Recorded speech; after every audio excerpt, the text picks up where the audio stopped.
So, dude, were you following Maxi Madness on Nostr? Yeah. Sorry. I saw the one comment you lost because I didn't zap. Yeah, I lost because you didn't zap for me. The finals was Rev Hodl versus, who's awesome. Like, I'm glad he won. But let me see. And he was against this woman, Noah. What's her name? Let me get it right. Noah Grumman, who I guess is. So, to your point about deepfakes, I was convinced until like 2 days ago that the Bugle guys made her up, that she's not a real person. Which I'm pretty sure. I'm pretty sure. Yeah, I mean, she's saying the Maxi Madness theme song and stuff. I was pretty sure she was a fake person created by the Bugle Boys. Now they could be trolling me. But I am now convinced that she's a real person. And we may or may not, she might perform at our Vegas event. Which I insist on, because otherwise I'm not going to believe she's real. Like, there's no way she's going to perform the Maxi Madness theme song at our RHR Pub Key event. Oh, no, they're trolling you, brother. You don't think she's real? I mean, they're notorious. Like, they were doing AI generated music like 4 years ago. I know. I'm aware. No way. I'm aware. I think she might be real. But this is my point. It's like, there's no way to know unless you meet her in person. There's no way to know if she's a real person. Look at this. Dude, they're gonna hire some actors in Vegas to make you like this is gonna be like a multi-layer troll on you. Right? I mean, maybe. Hand up, I don't. The whole point I bring it up is who the hell knows, like, what is true and what's not. Pull up this. This was the one that just threw me for a fucking loop. This is the battle for eternal glory, to decide the one who is worthy. Apparently not Odell. We'll put everything on the line in order to take the climb. Only one will take home the crown. Apparently not Odell. Can you feel the madness all around? Who will be the champion? Sorry, Odell. She looks real. Logan, you gotta turn the audio on. We can't hear any audio, but I can't even hear it myself. I've got to figure out what's going on. Okay, fair enough. It doesn't matter, but she looks really real in this, right? Yeah. And she calls me out by name. And they told me she's hopefully going to be at the Vegas event to perform. They asked me if she could perform at the Vegas event. Speaking of which, the Vegas event, the Thomas, apparently, are they doing the spaces right now? They're on X. The Bugle Boys and the Pub Key team may be doing an X. Yeah, see, Kieran saying she streams on Zapstream, Raffle. And then Joker House says she's a singer in a real band. Search Stardust. Does the band exist? Have you met the band? Folks, welcome back to the Bugle Weekly, and I'm excited because I think we're going to get back to some semblance of normalcy.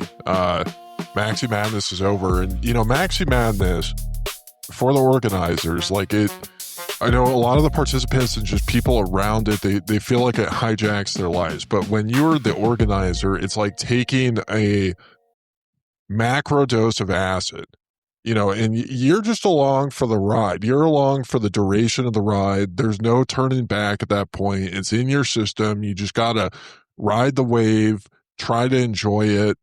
You have no control over where the trip takes you. But yeah, we're on the come down now. And we're feeling the hangover effects a little bit. I think in both of our cases, we're feeling the afterglow. Now, everybody else seems like they're kind of hungover from Maxi Madness. Some people are talking about how Nostr is dead. Like Lahav was posting about how Noster's dead now that Maxi Madness is over. People on Twitter are crashing out. They're writing out all of their grievances with Maxi Madness. And I don't know. It's funny. I mean, the popular debate on Nostr right now is whether or not Noah Grumman is a real person or not. I think Twitter just kind of assumes she's not. It's funny. I mean, we live in this, wild world where individuals are not willing to do any sort of due diligence or research on anything. And they'll just kind of write off one of the greatest performers in the world as a bot. But then they'll take all these pleb bots seriously, like the real person people, and argue with them and get mad. We're just in a funny place right now. But Ron, how you feeling? How's the afterglow treating you? I'm tired. Maxi Madness, it takes a lot out of you. It takes this. It's consuming, and it's interesting to watch the crash outs because, it's almost ironic for me to say, don't overthink or don't take Maxi Madness too seriously after putting so much time and effort into it for 2 or 3 weeks leading up to it and then the event itself. But then you got the rise and fall of Timothy Bitcoins. You have Aaron Redwing defeating Ross Ulbricht in the first round, like just absolutely setting the tone for the insanity and the madness that was to come. You have Casey Ordinals taking it all. I mean, Bitcoin Maxis letting Hodlnaut lose so early in the tournament and then letting Casey Ordinals win and then somehow blaming it on the Bugle as if we had anything to do with this. The Bugle does not tip the scales, does not participate in botting or scamming the vote totals. It's simply democracy. So crashing out of it's so rude, but I'm just recovering. I'm resting, trying to get my energy back up. But one of the interesting things that we learned, and we talked about this on Spaces a little bit, but I don't know if we talked about this on the show yet, is that the absolute piss poor performance by the Nazis in Maxi Madness is just, it is very obvious a death knell for BIP 110. And not only that, the Maxi Madness only runs for 1 week. And in 1 week, the Maxi Madness prediction markets got over 1.2 Bitcoin. And then, in several months, the BIP 110 prediction market, which is posted about, cried about, coked about on a daily basis on the timeline, is still not even up to 1 Bitcoin yet. So Maxi Madness in 1 week eclipsed the entire BIP 110 market. And that's not just that. This is no longer a subjective opinion. This is no longer editorialization of the matter. It is literally the market telling you that Maxi Madness is bigger than BIP 110. And it's really pathetic, if you ask me. It is pathetic. Some people were upset, petitioning, saying that we didn't include real maxis in this tournament, which I found very laughable. I think we did a really good job of curating some of the greatest maxis of all time in this tournament, at least their performance over the last year. And what they were essentially complaining about is that they wanted more pleb slot maximalists, not Bitcoin maximalists. And it's just, there's a lot of individuals with very skewed views of reality that I think Maxi Madness exposed quite a bit in the prediction markets exposed. It's we've been talking about prediction markets on this show pretty much since the inception. And it's something I think we're both, excited and passionate about because they were talked about by the early cypherpunks. And, they've been talked about for a long time as this free market oracle of information. And, being a journalist, you care about the truth. There's some people like Tomer. Tomer thinks that the keys to life are like, love and peace and happiness and harmony. Which are all nice. Like, I value those things too. But like, if you don't have the truth mixed in with those things, you're really missing something that's important. The truth matters. Reality matters, believe it or not. And there's been a lot of loss of trust in credentials. There's been a lot of loss of trust in institutions like the institution of journalism, because that's what happens when the CIA captures something. Is they break everybody's trust. It's like the job of the CIA is literally to tell lies. That's the job of being a spy. And so when you allow the liars to take over the information channels, like, people are going to obviously lose distrust, but that doesn't mean that journalism inherently is bad. It just means that spook journalism is bad. And there's nuance to this. And, I think prediction markets are interesting in this world that we live in, as, being able to determine oracle truth. The plebs say they value the truth, and maybe they do to a certain extent, but the plebs only value the truth until it starts encroaching on their pleb slop journalism or their pleb slop empire that they're trying to build. And that's a problem. That's where the incentives are warped.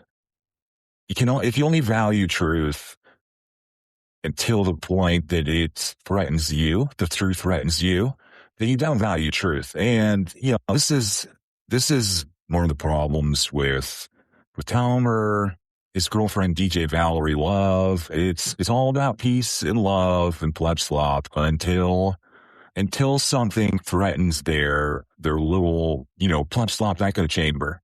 And the truth drowns out these echo chambers, and it makes them, it exposes them as like the Wizard of Oz behind the curtain, making this show, this charade, like the Plato's cave with the shadows cast on the wall. Once you expose that, and a lot of people start asking questions, it really upsets them. And prediction markets do this. Prediction markets, anybody can make a prediction. Anybody can have a thesis or a base case, as people like to say in the space here. But if you're not willing to put your money where your blood slop is, that is a red flag, and it's a problem.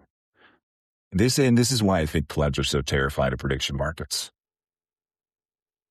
Absolutely. And this is also why some plebs are so bad at prediction markets. There's a lot of poly market plebs out there who see a prediction market and they think, here's my chance to stack more sats because I listen to podcasts. I know more than everybody else.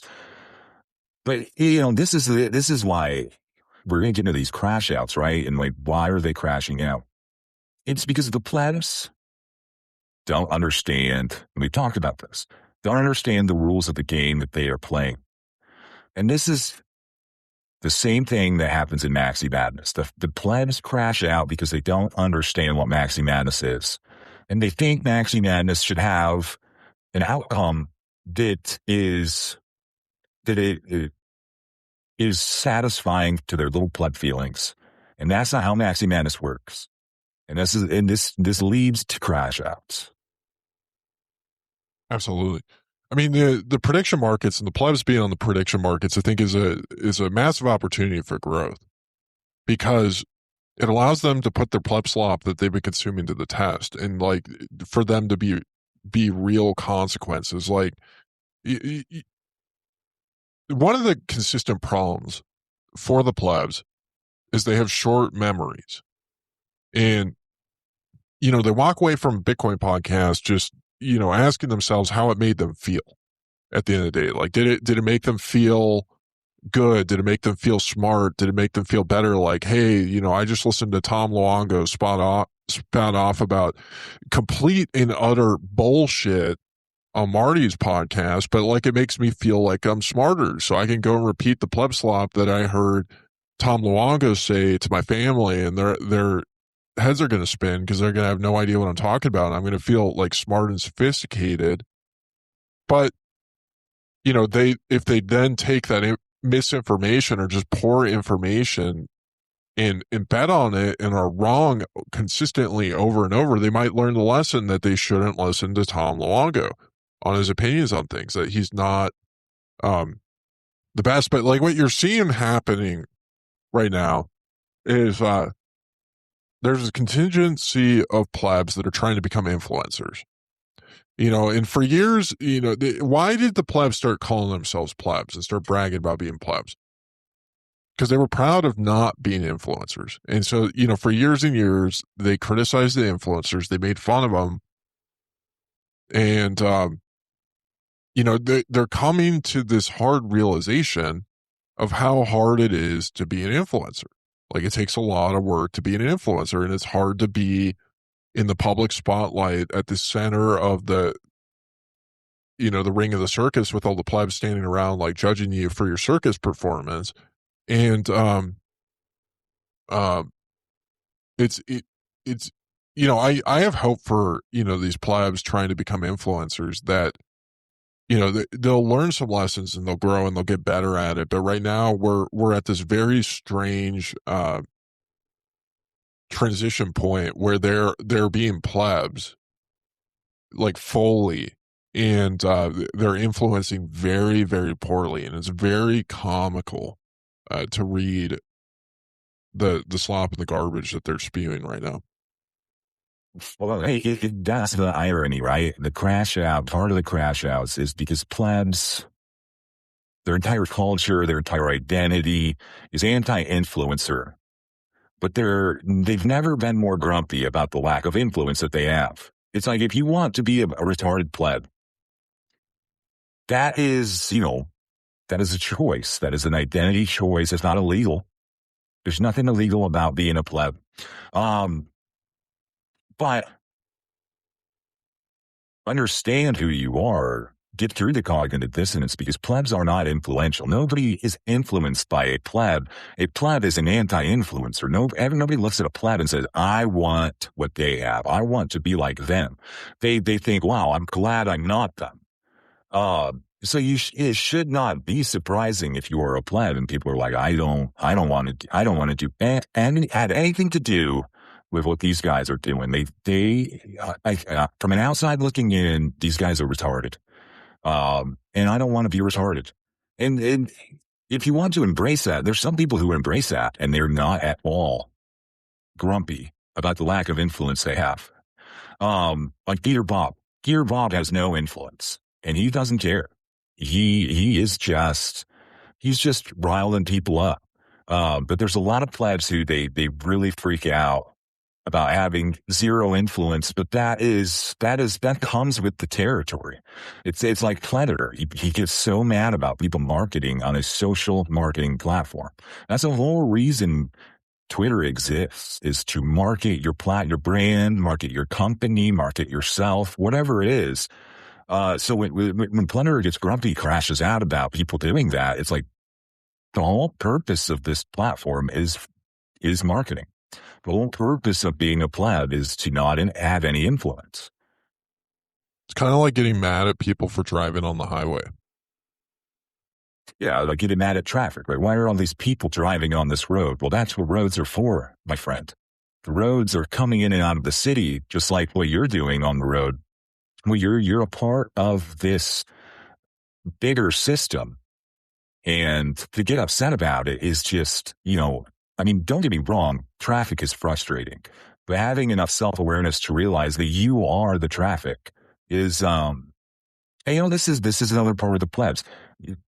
They don't understand that the whole reason that plebs emerged as a community or whatever is to be trafficked.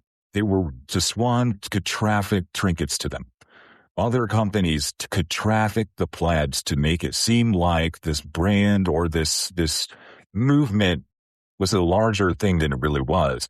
And so to be plebs get so upset about the scammers and influencers who are taking advantage, quote unquote, of the plebs. That is the point of a pleb, is to be trafficked. If you are a pleb, you are there. You are part of the trafficked. It's pretty funny to watch. I'm having a good time with it. I mean, there's nothing funnier than reality. Like, I just don't really understand why comedy even exists at this point, when you can just report the news and it's just about the funniest shit you've ever seen. But yeah, it's been entertaining to watch the crash outs from Maxi Madness for the most part. Some of the crash outs have been a little bit disappointing, but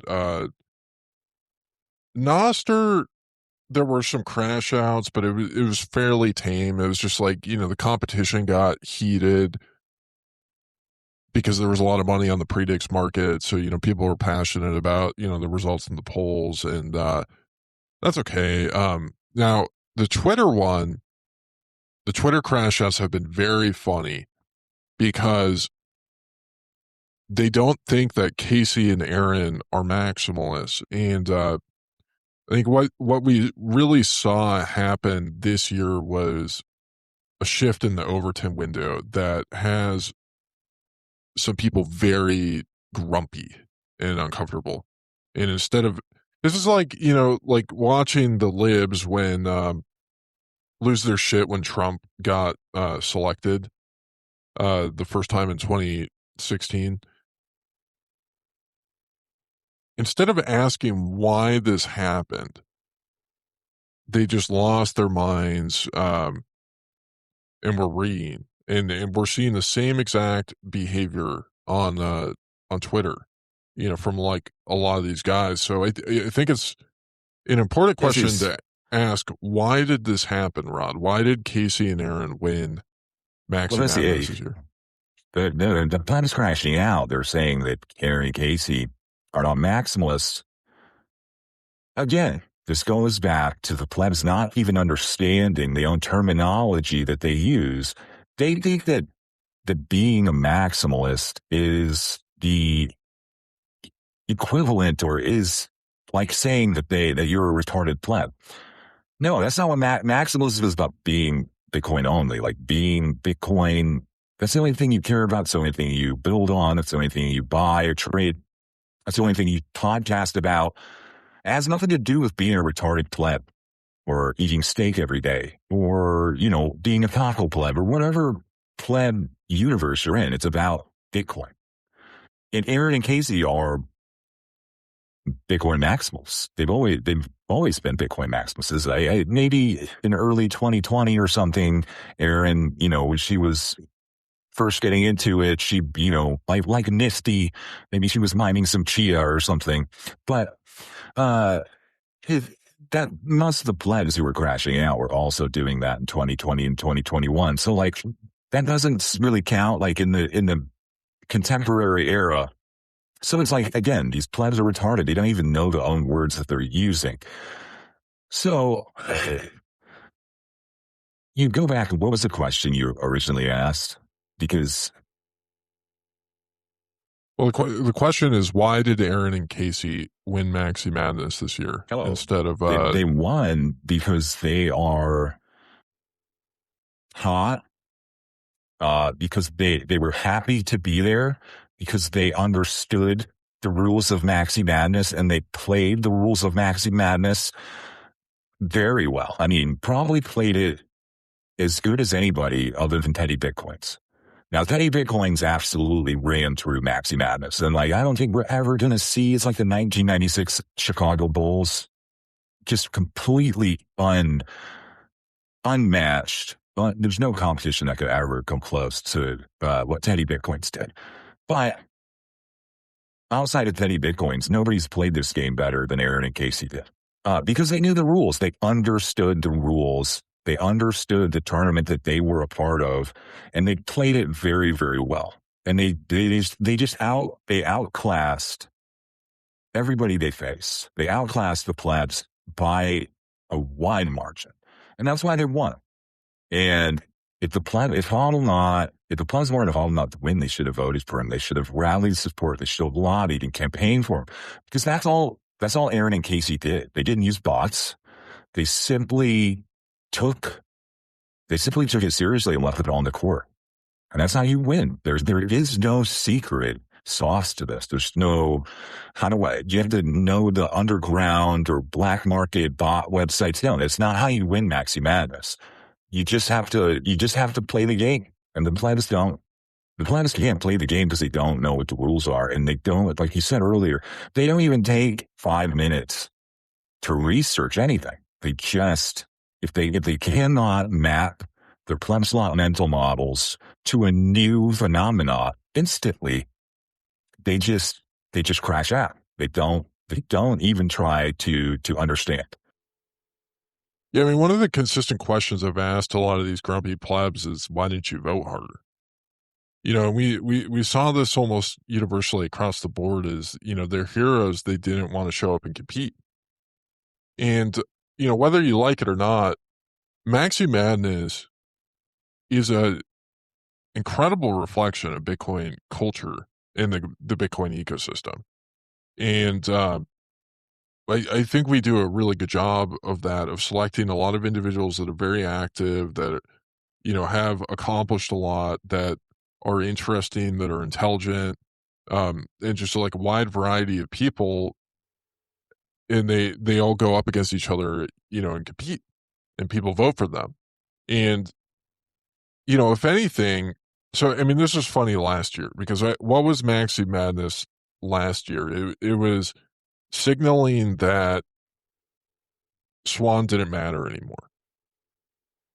Corey and Brady were crashing out constantly in my DMs the whole Maxi Madness after Corey refused to compete in round 1 and got knocked out because their arch nemesis, Teddy Bitcoins, was winning.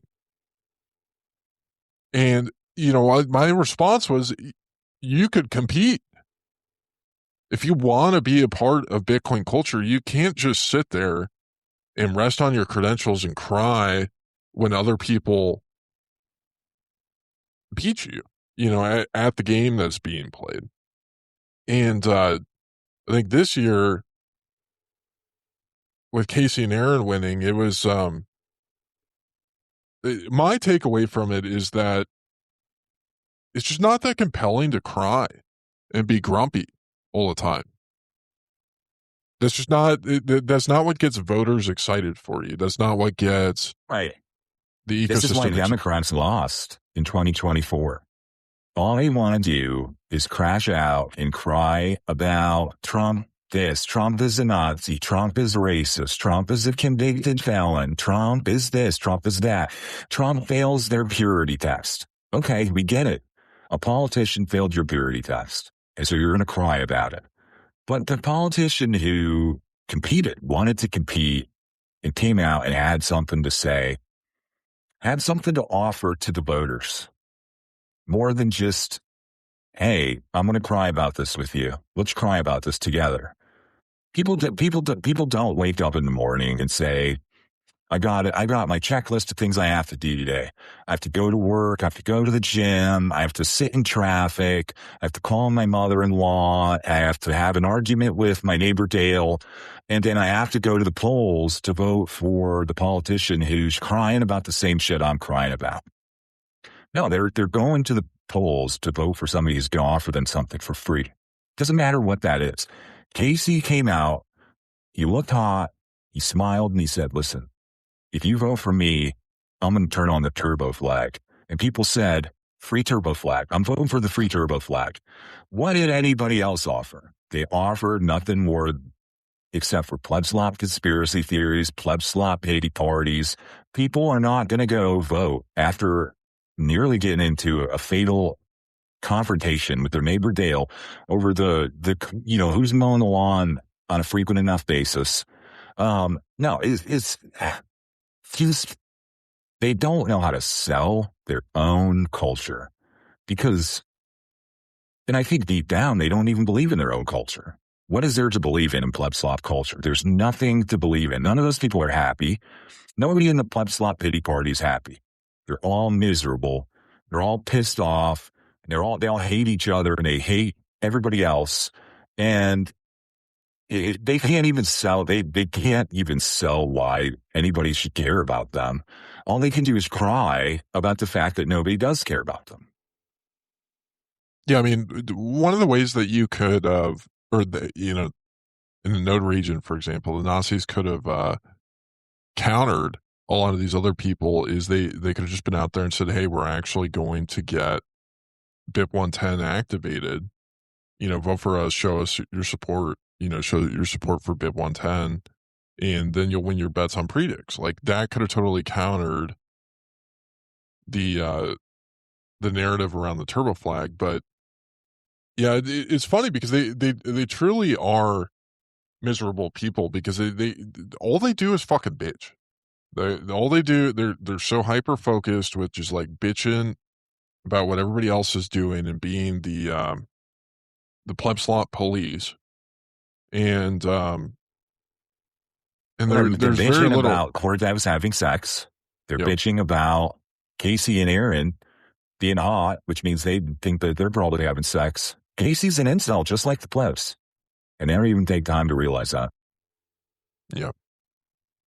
But I mean, it's just, it's pretty astounding because like, I've never really, like, I think inscriptions are like funny, and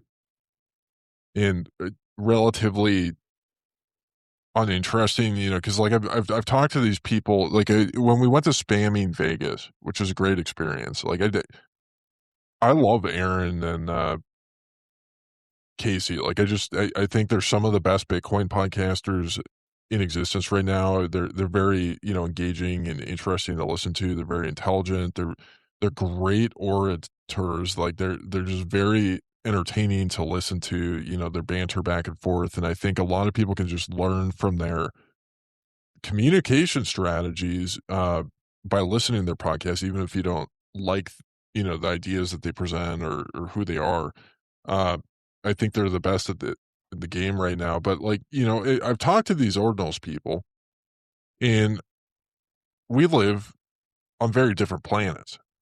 I was walking around spamming Vegas, I was thinking about doing an inscription set and I just didn't get around to it because I had other things to do and I've never inscribed anything other than, using like the op return bot to say Lennon Alden is hot or whatever. But like, I was thinking about, doing this Ordal's inscription collection of all the propaganda posters from the, Core versus Knots article I did a long time ago. And I was talking to one of the guys there and he was telling me about his wallet that he built, which was kind of unusual to talk to somebody at a conference talking about something that they were actually building. But that seemed to be, most of the people at the Ordinals conference, they were building something or another. And he was kind of baffled that I wasn't uploading or trying to inscribe like pictures of animals. Like he was just very confused by that, which just kind of shows that we live in, very different, perspectives and worlds. A lot of those people are a lot more fun to hang out with, even if they're a bunch of wackadoos. And I think there's no feds there. There's no feds in that community. Oh, I'm sure there's plenty of feds. I didn't see any when I was hanging out at the quote unquote maximalist where all the Bitcoin only plebs were hanging out. It was absolutely full of feds, like obvious feds, politicians, feds. You went to spamming Vegas, I didn't see any feds. Maybe there was one or two there. I don't know. But you're talking about the out of the closet feds. Yeah. Okay. I mean, it's anecdotal. Right down the street from each other. One expo hall was, there was more feds in some of these rooms, in some of these stages at the Bitcoin conference last year than there was plebs. And when you went to the ordinals, there was no feds in sight, at least visible. And there was, At the Venetian, there was more Make America Great. There were more MAGA hats than Bitcoin hats. And that's just a snapshot, but it tells you, it's a sample size of that community. And there was no politicians expanding Vegas. There's no Republicans or Democrats. Very few libertarians. It's probably why it was so fun. And like you talk about the Gal Money podcast, I'm not really good at podcasting and talking about things about Bitcoin. They're also relevant to like contemporary, popular, and some of these other like more popular subcultures. The Planet podcast, like it's a one dog show. It's like they've got nothing other than bitching and complaining about, Bitcoin culture. Yeah, the Pleb podcast is bitching about something else, is bitching about how the world's broken, or it's bitching about, or just, repeating the same old taglines of use this, KYC exchange and, withdraw to this hardware wallet. And that's about like the extent of the analysis that you get, maybe some like macro slop once in a while. And it's just, it's boring and it's uninteresting. Like Casey and Aaron won because they're not boring and they are interesting at the end of the day, is my interpretation of it. And you could even make the interpretation that Casey and Aaron did not win as much as the Plebs simply lost. It was Maxi Madness was Hodl not or anybody else on that board that you wanted to root for instead of them. It was theirs to win. And instead of winning it, they just fumbled the bag. I mean, I agree with that, but I do think it's important to give Casey and Aaron some credit because it wasn't just more than, the Plebs losing. They really are the pinnacle of Bitcoin culture right now in a lot of ways, in my opinion. And, whether you like them or not, they are interesting. They are engaging. They're entertaining. They're funny. Aaron's hot. Casey's really smart. Casey's hot too. I mean, don't take that away from him. Casey's hotter and in better shape than 99% of the plebs you will ever meet. I mean, which fucking, pleb hero in the tournament had a really hot woman saying that she was going to post nudes if they won? Exactly. No. But there are important things in Maxi Madness going on in the world right now. I disagree, but we can talk about other things. It's just to kind of camp up this conversation. I think there's a lot that people can learn from, and one of the things that was refreshing to the tournament was watching the Nostr ecosystem respond and getting to see a lot of the discussion in the group chats. Like Rev Hodl, that might have been the highlight of his entire life, was this week. He was having a blast. He was having a good time. He was committed to taking home the W. He took it home. Noah was having fun. Even Grumpy Odell, got to see a couple smiles on his face. So he was having fun throughout the Maxi Madness. And it's not entirely that the whole kind of like 2021 perspective around Bitcoin is grumpy. It's just the predominant ones on Twitter seem to be that way. And there are a couple people that have retired to Nostr that seem to be having fun. And so it's a very different game. There's a lot of grumpy people on Nostr too, though. There's a lot of people crashing out and being grumpy on Nostr. I wouldn't say that everybody was having fun on Nostr. I mean, there weren't that many. I mean, there was a couple. They're some of them like need creations. Like the only reason why he was on Noster is because he's taken Lent off of Twitter. Which in my opinion, using Noster is essentially cheating on Lent. So I think God's pretty disappointed with need creations. But I don't know. I mean, did you really see a bunch of grumpy people? I only saw a handful. I saw way more grumpy people than I saw happy people.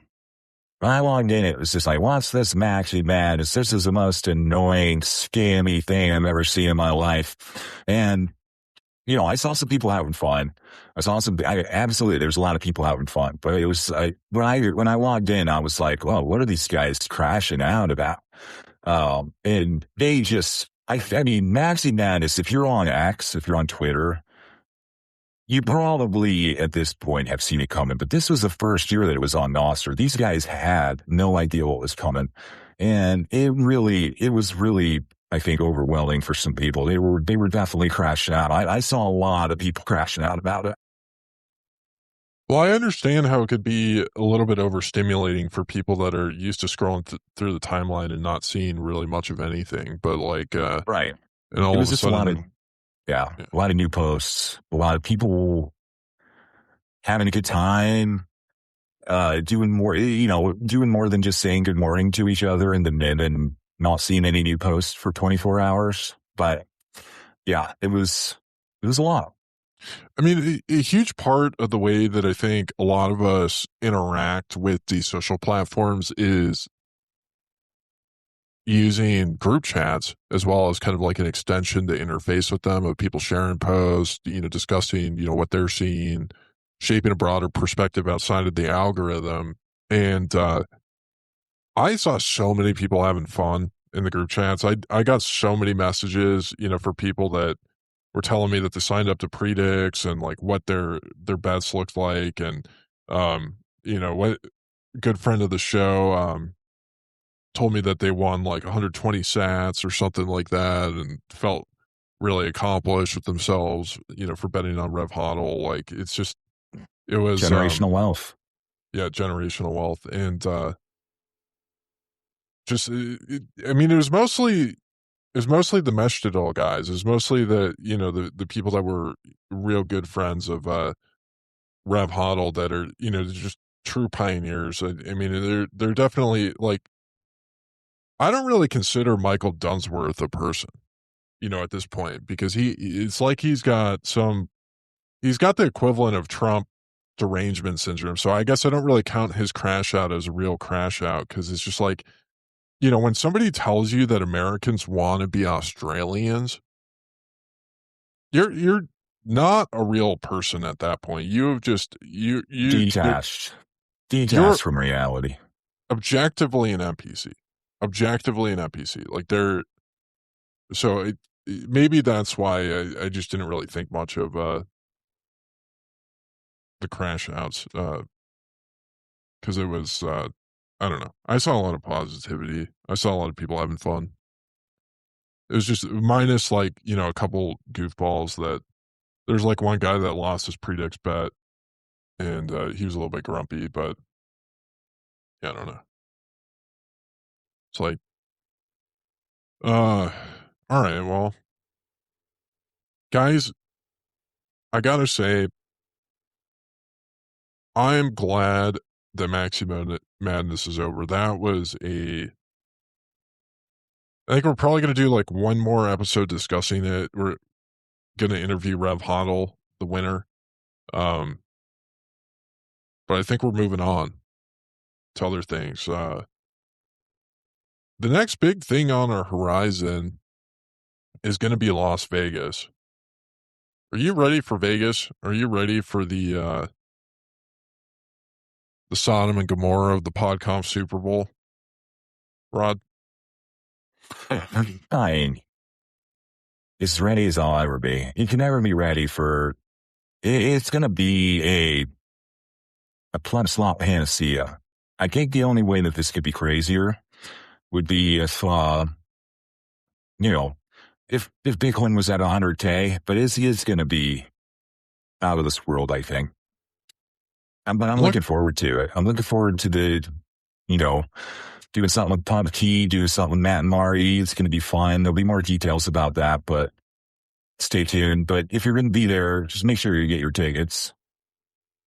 Yeah, I'm excited to hanging out with a lot of the friends of the show. Not everybody's going to be there this year, but there's going to be some good ones that I'm looking forward to hanging out with. Going to be hanging out with Avi, Burra, and Open Mike, and Noah, at the Noster event. Then we got, I'm looking forward to twisting Marty's knobs a little bit in person. It's like one of my favorite things to do is, I can't wait to talk about AI and silver with Marty. He loves those things. He's funny. Like he's a pleb that found himself becoming one of the biggest Bitcoin podcasters, who is a millennial that wants to be a Gen Xer. He's got identity crises top to bottom. He's so confused. I mean, it's just these lax bros are so funny. Did you ever play lacrosse growing up?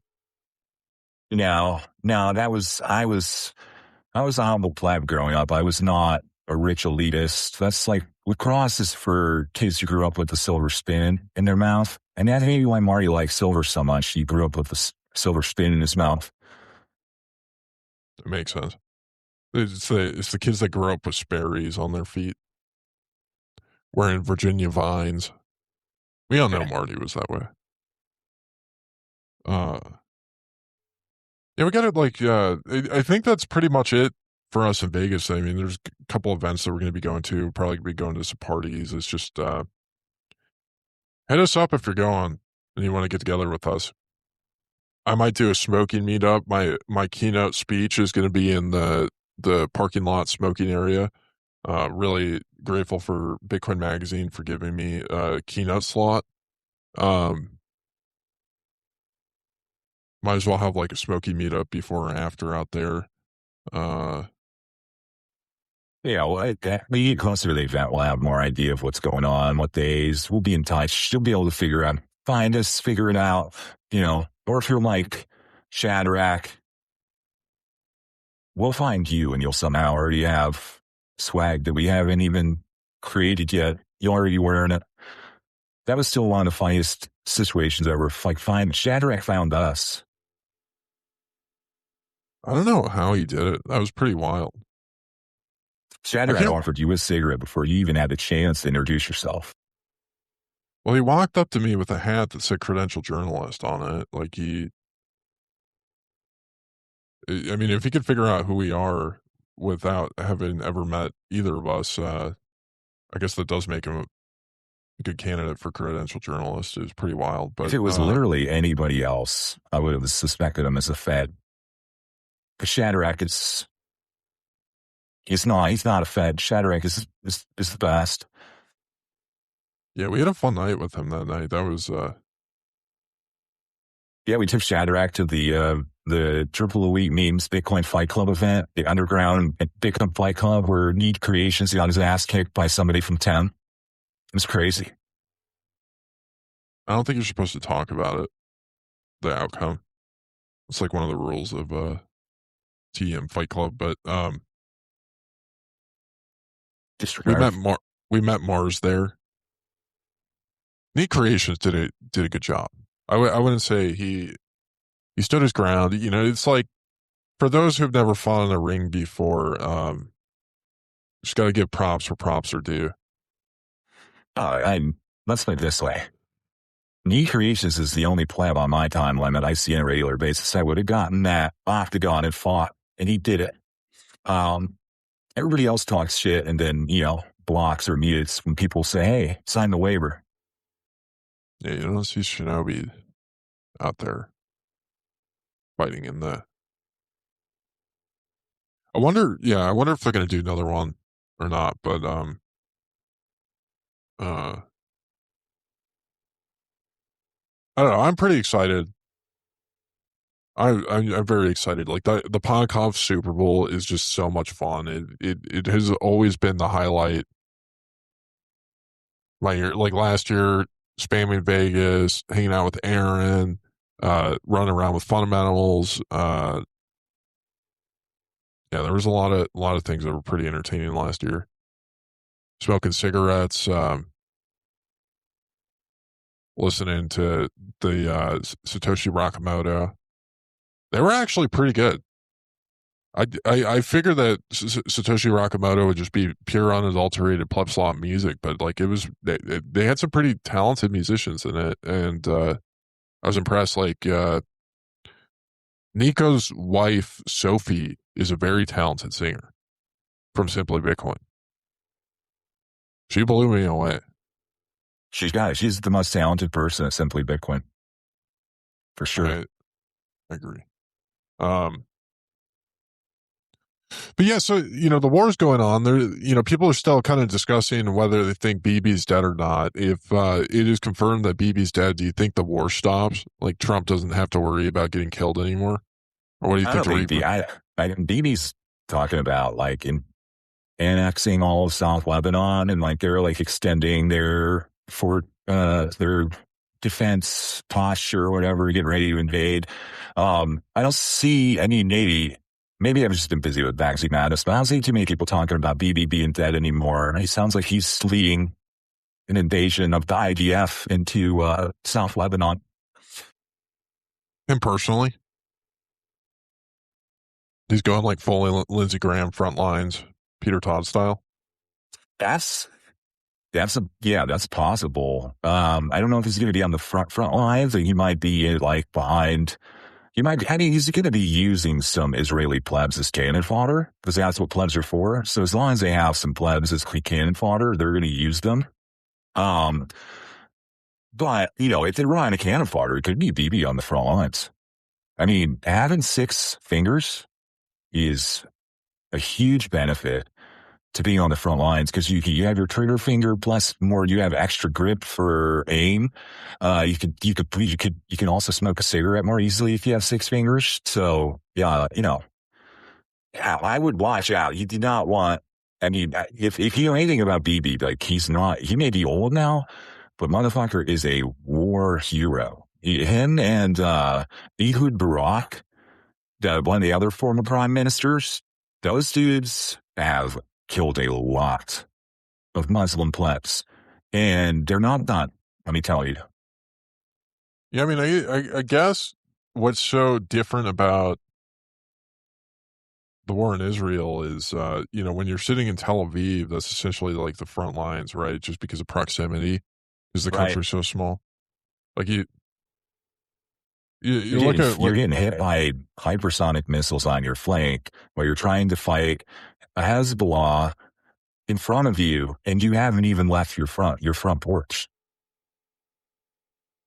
Like Donald Trump's hanging out in Mar-a-Lago. That's very different than, being in Tel Aviv on the ground. And so props to Mike Huckabee. He's been on the front lines of the war this whole time. Because it's a lot more brave than a lot of I don't know politicians. I don't know if Mike Huckabee's lost weight because he's been fighting war, or if he's on Ozempic, but Mike Huckabee's looking like Mike Brock these days. He's looking quite thin, quite fit. Oh, did I tell you that I got to chat with Mike Brock last week in Twitter Spaces? Yeah, look, you told me. I don't know if you told the listeners. Yeah, I have like a 20-minute recording of me talking to Mike Brock a little bit, and it was, a pretty entertaining discussion as usual. It was just, Mike doing the typical glazing himself. Like his new evolution of Crash Out is he likes to use a British accent sometimes, and it's just. How did he respond to you calling him a subjectivist philosopher? I wasn't the one that called him that. That was another guy. I forgot what his name is, like Hash Browns or something like that. I think that's a great framing. As soon as we're done recording, I'm about to hop in Spaces. Hash Browns is hosting the Sunday Swerve. I'm going to go talk to those guys. I think that's a great framing of either you're an objectivist or you're a subjectivist. It's like, it's true. It's a philosopher binary. It's like either you're a maxi or you're a spammer or a shitcoiner, right? Like there's no nuance to it. It's very black or white. I mean, that's going to be, Mike was the first thing in the space, Mike was pumping himself up about how he's planning on demolishing Curtis Yarvin in that debate. And I got to say, is that going to be fun to watch? Mike Brock has the potential to save our democracy by demolishing Curtis Yarvin. Like everything is on his shoulders right now. He was bragging about how he's not. He was bragging about how he's not going to do any debate prep. That he's ready for it. That he was born ready for it. He doesn't feel like he needs to. It's going to be. I mean, I don't think I have ever in my entire life been excited about conference programming at Bitcoin at the Pleb Slop Super Bowl, or PodConf Super Bowl, but that one is going to be ground shaking. It's like, Yeah, I want to miss that one for sure. It's going to determine the midterms, actually. So if you want an alpha to vote in the prediction markets for who's going to win the midterms, just watch to see who wins between Mike Brock and Curtis Yarvin. So, like, for people that don't know who Curtis Yarvin is, he's essentially like Peter Thiel and JD Vance's favorite podcaster. And I think he used to be on Twitter as Mencius Moldbug, and he was a Twitter troll, very, very offensive, alt-right, adjacent, maybe a monarchist for sure. He's been on Peter McCormick's podcast a few times. He's posted pictures. He's been hanging out with Alex Soros, which is kind of a troll, but kind of funny. But yeah, he's the monarchist. Like, he's not a credentialed philosopher like Mike Brock is, but he is a very talented sophist. And he has the ears and the attention of some very prominent figures on the right. And he's a sophisticated philosopher like Mike, even if he's not credentialed. But he's been Mike Brock's nemesis, his rival, whether he knows it or not, for years now. And he's coming into this. I hope he doesn't fade Mike Brock, but because Mike Brock is not fading Curtis. Well, Mike Brock is fading Curtis, actually. That's what he was saying in the Twitter Spaces. But oof. Well, he made that mistake with you, and it did not turn out well. It's just, I don't know. It's gonna be fascinating to watch. I'm wondering if Mike Brock beats Curtis Yarvin in this debate. Like, does that mean that he, individuals like Peter Thiel will want Mike Brock to be their resident philosopher in the future? Well, Mike Brock now does Mike Brock Live every weekday at 4 p.m. Eastern, or I don't know. He does it at 4 p.m. sometimes. And if Mike Brock wins, Mike Brock Live in the afternoon might be sponsored by Palantir. The last thing I'll say on this topic, but I had a funny exchange with Mike where, I asked him his thoughts on the Epstein list, and then he proceeded to brag about how he has more friends on the Epstein list than any of us in that Twitter space. That was his immediate reaction. But, the reason why I asked him was because I tried to bring it up during the debate, and he wrote me off. But, since then, he's been very vocal about discussing the Epstein list, and he was expressing his extreme shock with how serious and pervasive it was. And I explained to him, Mike, if you'd been listening to 40 Hours of Bitcoin podcast years ago, you would have known about all this shit recently.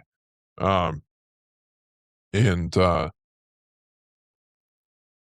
didn't really appreciate that. He disagreed with that, even though we all know it's true, because we all knew about the Epstein list a long, long time ago.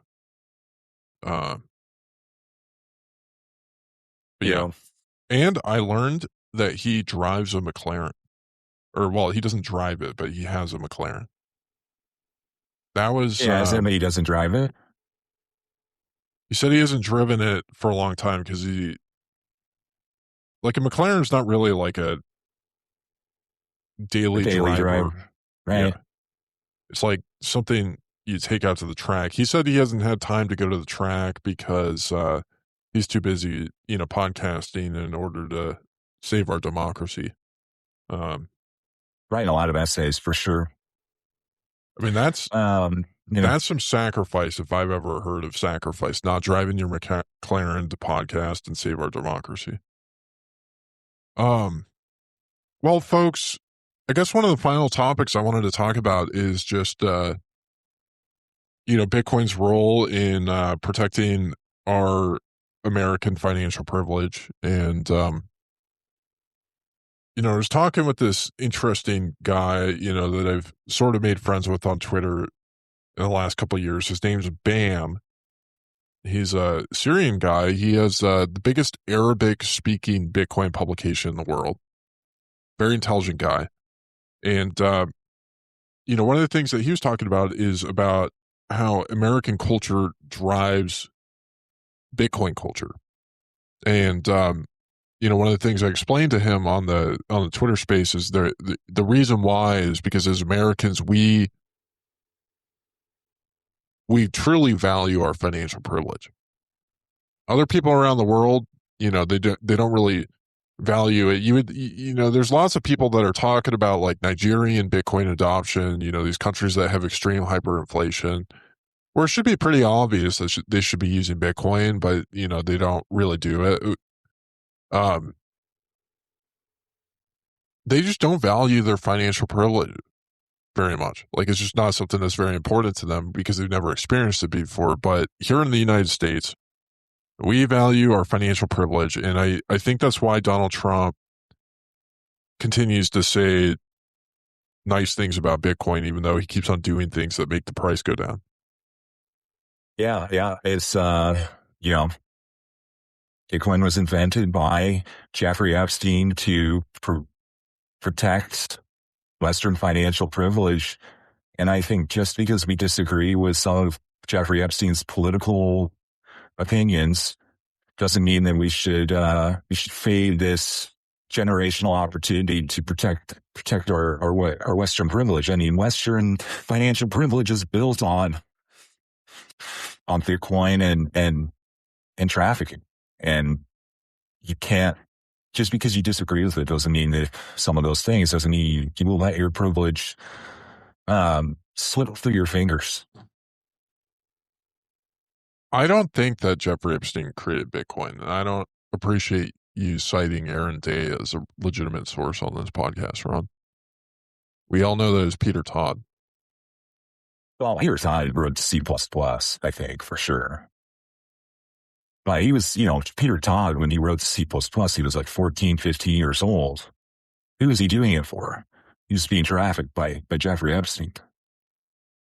All right, well, that's a roundabout way to look at it. I don't know. All right, we'll just leave this one at... Yeah. I'm just saying, there's no fact-based evidence for this. This is pure pleb slop speculation. I'm just saying you have to be prepared for that to be true, and you still can't sell your Bitcoin just because of that.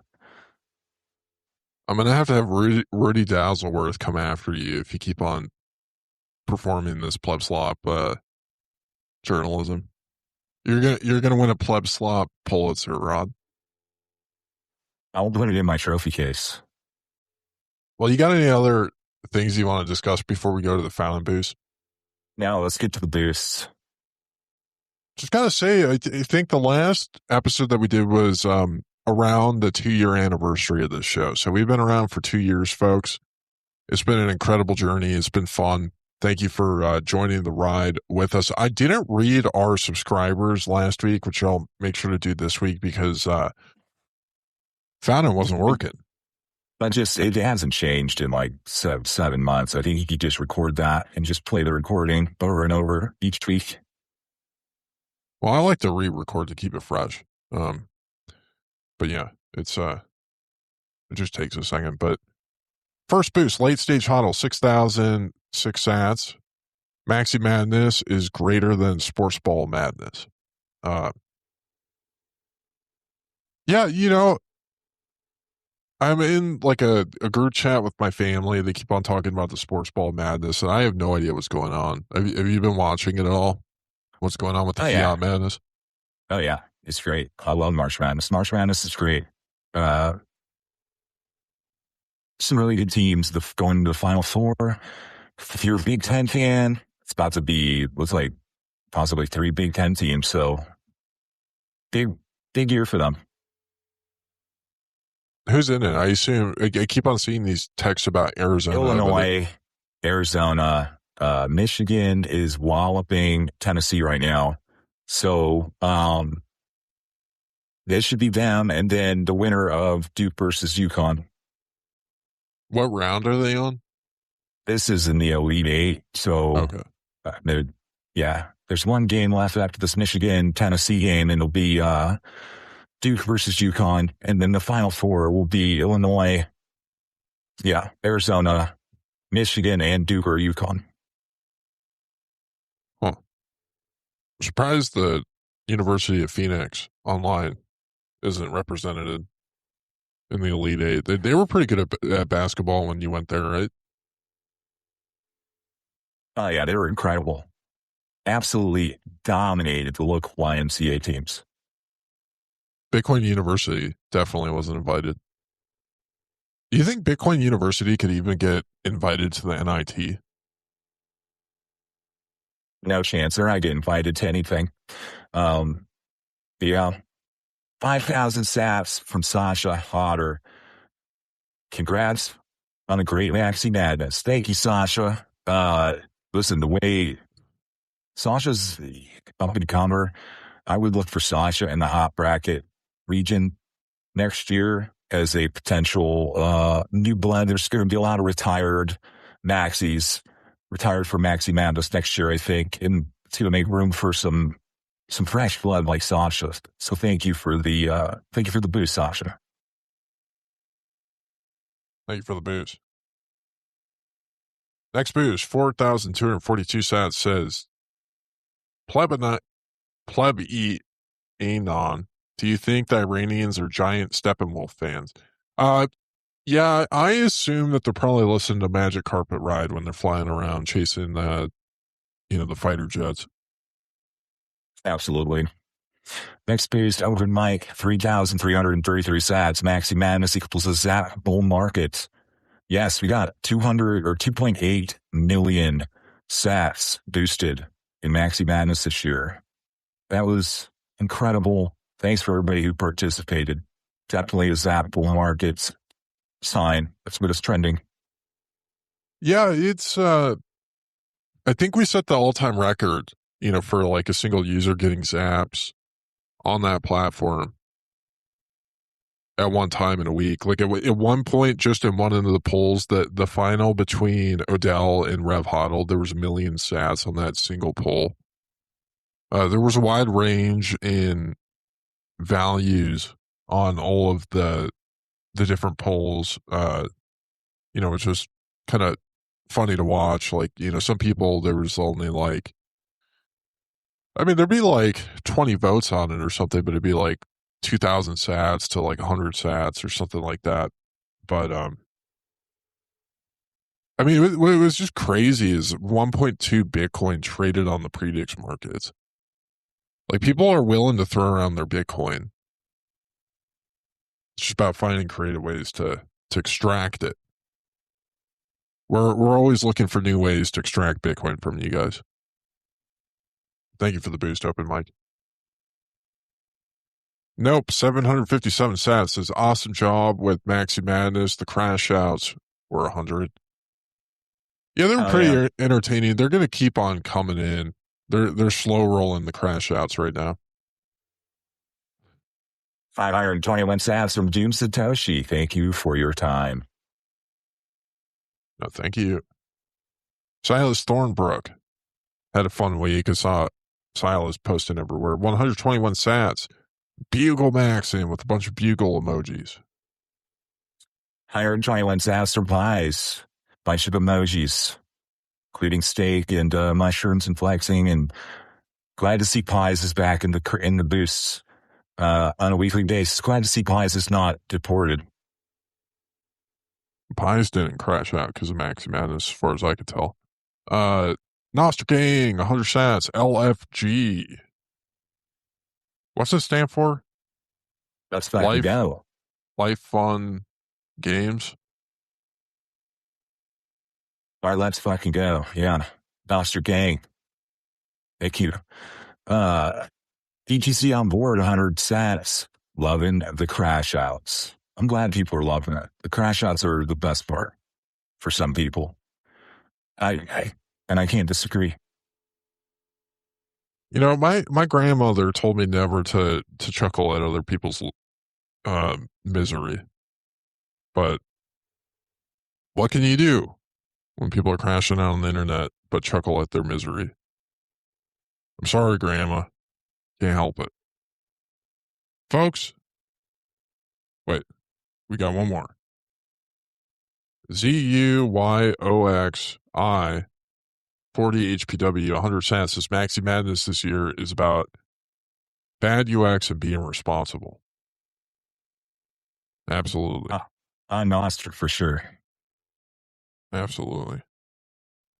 Well, you got anything before we close this one up, Rod? Yeah, if you haven't crashed out already, do whatever you can not to crash out. Thank you to all our subscribers, Shadrach, Dave, BTC on board, Boomer, Sasha, Fundamental, Sean, Laystage Hoddle, Turkey, Open Mic, Avi Burra. Appreciate it, guys. I see you out there crashing out, bitch. You can stop anytime you like. Seeds full, can't escape. It's madness, wanna break. They don't care about your slop. Instigating, just can't stop. Spitting fire, crazy drip. Reporting news and being it. You crying because they forgot your name. You crying because you got no game. You can join or you can crash out. Work harder if you wanna chase that cloud. Games change. You don't break the rules. Journalists making you look like stupid fools. Cry hard and maybe they'll hear. Whining won't make your dreams appear. Revolution is time to win. Evolution grow thicker skin. Relegated to being a joke. Decimated, filled with coke. Why don't you act like you actually want to win? Humility in your bio, but can't see you're a has-been. You can join or you can crash out. Try harder if you wanna chase that cloud. Games change. You don't break the rules. Journalists making you look like stupid fools. You're a critic, but you're in the past. Forgotten because all you spew is trash. Crumbling when you get a little pushback. Exposed for trying to fight facts. Echo chamber full of plebs, glazing your mediocrity, following your steps. You're the tallest midget in the room, but your failure to grow will be a doom. You can join or you can crash out. Try harder if you wanna chase that cloud. Games change. You don't break the rules. Journalists making you look like stupid fools. Rest on your credentials at your own risk. Bitching about arbitrary data on your disc. You don't win by being a loser, bitch. I'm a fucking hot podcast producer. I see you out there and you got no clothes. Influencer is naked and everyone knows. Plebs slot pity party isn't fun. Hiding, looking for where you run. You can join